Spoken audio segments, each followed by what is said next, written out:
Gabo me mandó de Estocolmo un poco de cosas muy lindas. Gabo me mandó de Estocolmo un poco de cosas muy lindas. Una mariposa amarilla y muchos pescaditos de oro. Una mariposa amarilla y muchos pescaditos de oro. Gabo sabe lo que te agrada, por eso él te manda conmigo. Gabo sabe lo que te agrada, por eso él te manda conmigo. El perfume desconocido que tiene un olor a guayaba. Macondo es un lugar totalmente imaginario, pero es un lugar que nace de todo un estado de ánimo, ¿sí? Un estado de ánimo costeño, caribeño. Nace de toda una historia, de una historia del Caribe.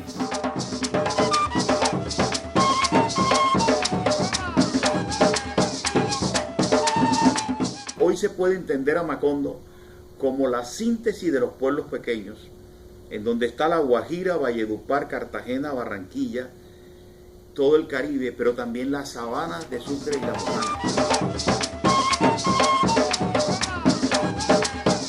100 años de soledad tiene dentro de sus casi 400 páginas la historia del Caribe, la historia de los mitos musicales, la historia de las masacres, las primeras masacres de principios de siglo en Colombia, pero también las guerras civiles del siglo XIX. Está el armisticio de 1902, el fin de la guerra de los 1000 días, pero también está la historia de la masacre de las bananeras en aquel 6 de diciembre de 1928.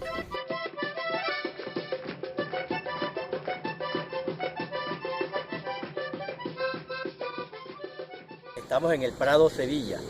Este era el campamento de los gringos, acá en esta zona. Esto va a ser declarado Patrimonio de la Humanidad. Aquí se sucedieron muchas cosas, desde la matanza de las bananeras, desde la creación de como un emporio bananero, no solamente del Magdalena, sino del país. Este es uno de los puntos de la masacre de la zona bananera en el año de 1928, cuando los trabajadores luchaban para que se le dieran un mejor salario. Eso fue algo, cogían a la gente, las mataban y las llevaban en vagones del tren y cuentan de que las tiraban al mar.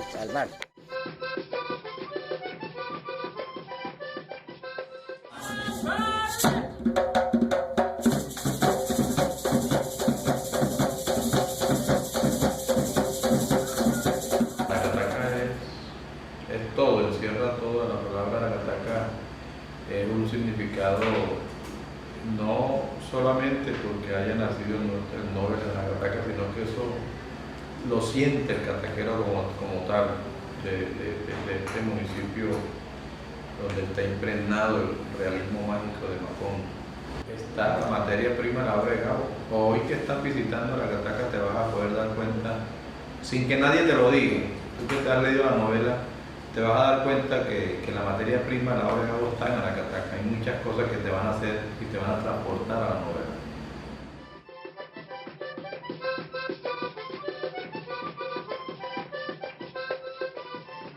El único amigo de Gabito que tomó ron con él cuando no era famoso soy yo, nada más. Los demás se han muerto todos. Todos se han muerto. Los de aquí, pues que viven en Cataca. Yo lo conocí ya el hombre, ya cuando vino de Venezuela, que lo echaron de allá por indocumentado. Y entonces él vino aquí vendiendo enciclopedias. Aquí vendía enciclopedias a los amigos aquí, común de él y mío. Le vendía al uno, al otro. Y cuando lo que a él le correspondía de la enciclopedia, nos los tomábamos en ron. Sí. Puro ron caña. Una botella de ron costaba 60 centavos en esa época. Y él cuando se vendía una llegaba gritando, vendí una. Vaya a comprar ron. Hay una finca bananera que fue la que él, grabó viniendo de Santa Marta, que el abuelo lo llevó a conocer el mar. Venían de Santa Marta en el tren y vio ahí, de Sevilla para acá, una finca bananera de la frutera de Sevilla, de la frutera United Fruit Company, que se llamaba, tenía el letrero así, Macondo, finca Macondo, y se le grabó esa. La cuestión del hielo se fue verdad. Lo llevaron a conocer el hielo. Y José Arcadio Buendía, ese nombre lo había aquí. Bolén Moscote existió aquí, era la esposa de un señor Santo Bisbal. Bolén Moscote, se llamaba así como se vivía cerquita de él. Él vivía aquí y la señora vivía allí. Y los así, los Buendía, habían aquí apellido Buendía. Los apellidos Buendía había aquí. Todos esos nombres eran vividos de él, que venían ahí donde el coronel. El coronel le visitaba mucha gente, mucha gente.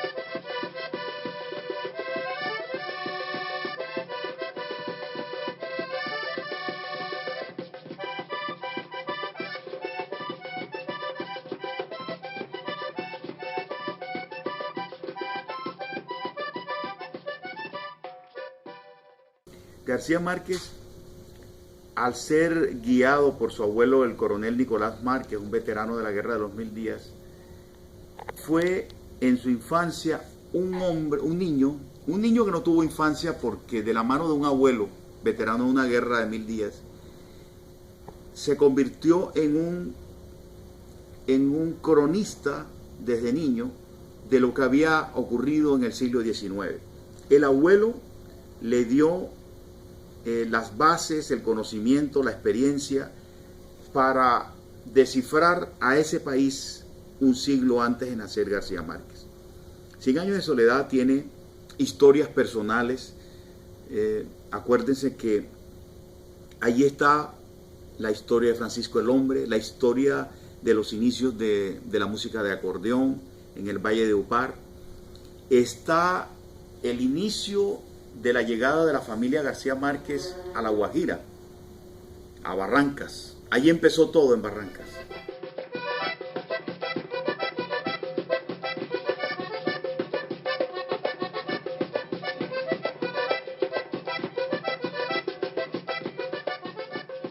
Lo principal de esta casa es el telégrafo, que fue con lo que trabajó el padre de Gabo, el señor Gabriel Eligio García Martínez. Una máquina de escribir de la época. Tenemos el sello de la Casa del Telegrafista que se utilizaba en la época. Un teléfono. Una sumadora.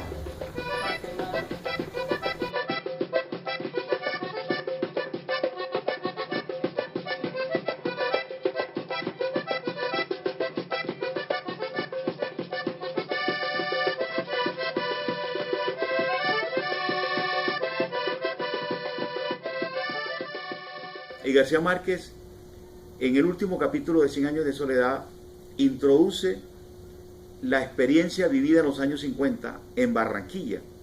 Por supuesto, 100 años de soledad también es la experiencia cartagenera, barranquillera, del Caribe en general, y anteriormente su experiencia en Zipaquirá, la experiencia en el interior del país. No se puede entender a García Márquez sino como el hombre que sintetizó los mundos culturales de Colombia, tanto del interior como del Caribe.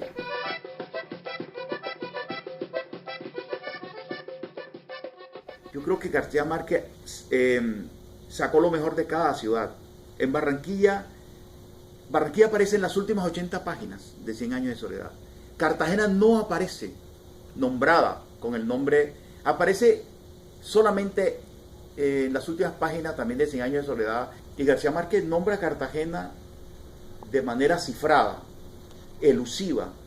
Cuando ya Macondo se agota, la ciudad que le da toda la fuente de abastecimiento de ficción es Cartagena de Indias.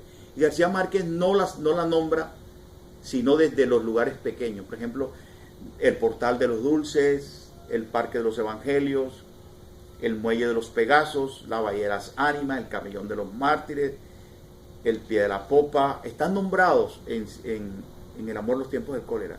Cuando Florentino Ariza y Fermina Daza van en el buque de placer, oyendo boleros, y empiezan a descubrir su amor después de los 80 años, la ciudad que aparece a lo lejos es Cartagena de Indias. Entre otras cosas, García Márquez trasladó historias de Aracataca y de La Guajira y de Sucre Sucre y de otros lugares a Cartagena. Es curioso por qué García Márquez eligió a Cartagena y no a otras ciudades para sus últimas novelas. Le enumero: General en su laberinto es una novela que alude a Cartagena, a los últimos días de Simón Bolívar. El amor, los tiempos del cólera es la Cartagena de 1849, principio de siglo. García Márquez lleva a sus padres a morir a Cartagena. Digamos, no son de Cartagena, pero curiosamente él logra que la historia de amor que ocurrió en Aracataca ocurra en Cartagena de Indias. El otoño del patriarca, cuando el patriarca está haciendo un viaje por todo el Caribe, lo que ve a lo lejos son las luces parpadeantes, el faro de la ciudad, el puerto, el muelle de los Pegasos, donde García Márquez en el año 48 amanecía en un comedero público abierto en el Mercado Viejo que se llamaba La Cueva. Cartagena tuvo su cueva como lo tuvo Barranquilla, pero son cuevas diferentes, son dos espacios emocionales en la vida de García Márquez totalmente diferentes, pero ocurren en dos ciudades. Y aquí en Cartagena encontró a una persona como Gustavo Ibarra Merlano que le dijo: llévate toda mi biblioteca griega, todo lo que tengo era un especialista en literatura griega. Y cuando García Márquez escribe La hojarasca, es Gustavo Ibarra Merlano quien le dice: tienes que leer a los griegos. Y García Márquez le dice: yo lo que sé de los griegos es lo que leí en el bachillerato. Y Gustavo Ibarra Merlano le vuelve a dar a Sófocles, a Esquilo, a Eurípides. Y este hombre empieza a deslumbrarse con los griegos.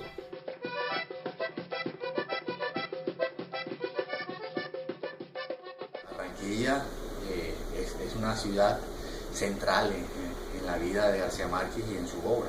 Sus primeros amigos, sus primeras experiencias como escritor se forjaron aquí en esta ciudad. Los primeros amigos literarios, los primeros amigos auténticos que le regalan toda una serie de historias que ellos comienzan a idealizar, ¿sí? Y que eso se ve reflejado luego en 100 años de soledad, en una parte de 100 años de soledad. Él incluso se menciona con su propio nombre: Gabriel, aparece Álvaro, aparecen Alfonso, los otros amigos que él tuvo aquí en Barranquilla, Alfonso Mayor, Álvaro Cepeda, Lamodio.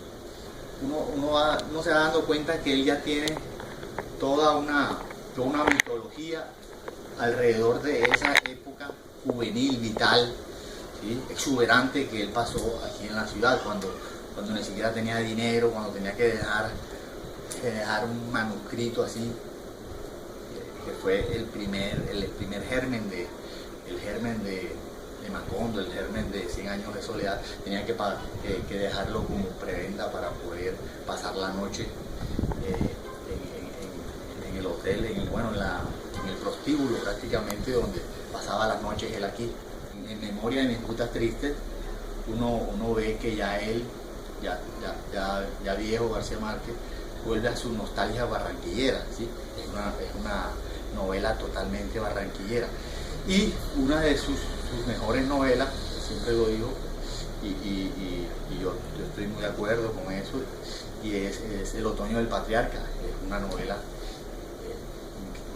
novela increíble de él, y que además la escribió después de 100 años de soledad, y es totalmente distinta. Y esa es una novela plenamente barranquillera. Él incluso tuvo que volver a la ciudad, volver a oler el olor de la guayaba aquí, volver a vivir unos meses acá, volver a relacionarse con los taxistas barranquilleros.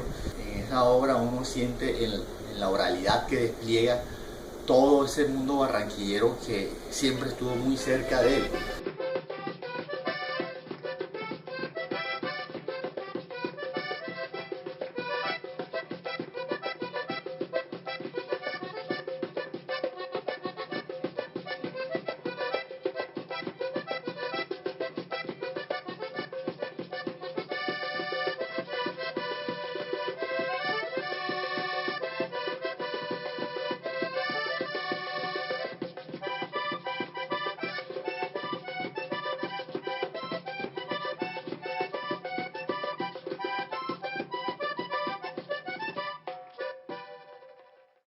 No se puede entender a García Márquez sino como el hombre que sintetizó los mundos culturales de Colombia, tanto del interior como del Caribe. Porque la experiencia en Zipaquirá fue importante también. García Márquez en Zipaquirá dirige la primera revista literaria, y cuando estudiaba en el Liceo Nacional de Varones, hizo la primera revista, la Gaceta Literaria, y García Márquez fue influido, permeado por la sabiduría y por el mundo poético de Piedra y Cielo y de sus profesores que formaban parte de ese grupo. Entre otras cosas, los primeros poemas de García Márquez se los publica Eduardo Carranza, los primeros cuentos se los publica Eduardo Zalamea Borda, y la primera nota periodística se la publican en Cartagena en el diario El Universal el 21 de mayo de 1948. Se van a cumplir 70 años de la aparición de esa primera columna de García Márquez en el diario El Universal. Así que García Márquez se debe a los pueblos pequeños, pero también a la lectura que hizo de los pueblos grandes, de las ciudades grandes. Para que se dé cuenta, Gabito, que yo sí tengo que me escriba. En el nuevo libro de Gabo, dijo que me iba a publicar. Rulfo fue importante en la obra de García Márquez, porque incluso nos lo cuenta él mismo cuando Álvaro Muti se lo lanzó al pecho y le dijo, léete esa vaina, ¿sí? Y él mismo, pues el mismo García Márquez cuenta que fue toda una revelación muy parecida a la que recibió cuando leyó a Kafka, ¿sí? En Rulfo está además muy presente el mito, ¿sí? Cómo incorporar el mito a la literatura, a la narración de los orígenes, ¿sí? García Márquez desde un comienzo no solo quería contar una historia, quería contar la historia, ¿sí? La historia del Caribe, la historia de su tierra, ¿sí?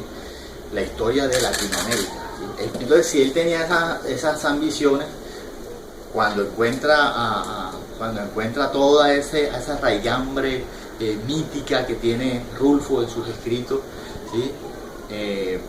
Se siente muy identificado y le dio claves, me imagino, muchas claves para darle forma a lo que estaba escribiendo. García Márquez dice que se cayó de la cama cuando leyó La Metamorfosis.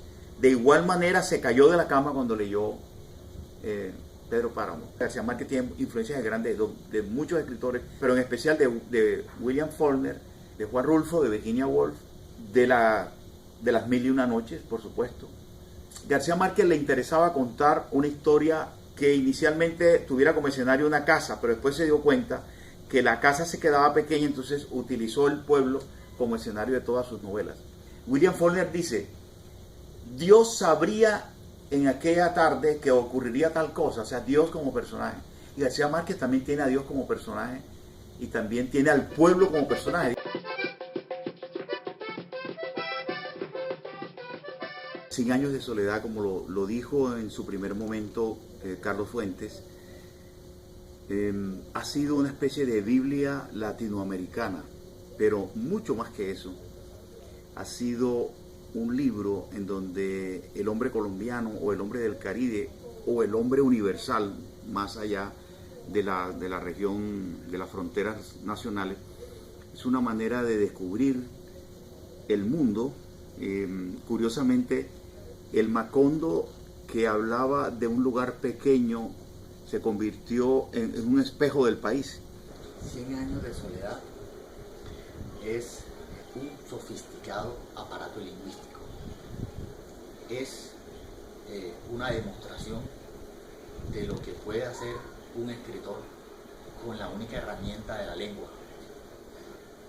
Dentro de la obra de 100 años de soledad, de su obra cumbre, está toda, pareciera que él hubiera anticipado ya el futuro. Y el hastío sobre la guerra del coronel Aureliano Buendía se puede percibir en la obra, se pueden percibir todos los estados anímicos de la guerra, ¿sí? Hay una parte de 100 años de soledad que el coronel Aureliano Buendía se da cuenta de que es más difícil terminar una guerra que comenzarla, ¿sí? Eso lo escribió en el 67 y mira, ahora 50 años después estamos viviéndolo en carne propia.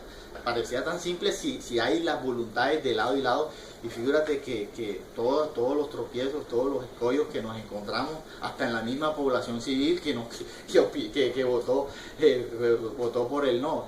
Entonces todo eso ya está en 100 años de soledad. No sé a qué hora sucedió todo. Solo sé que desde que tenía 17 años y hasta la mañana de hoy no he hecho cosa distinta que levantarme temprano todos los días, sentarme frente a un teclado para llenar una página en blanco o una pantalla vacía del computador con la única misión de escribir una historia aún no contada por nadie que le haga más feliz la vida a un lector inexistente.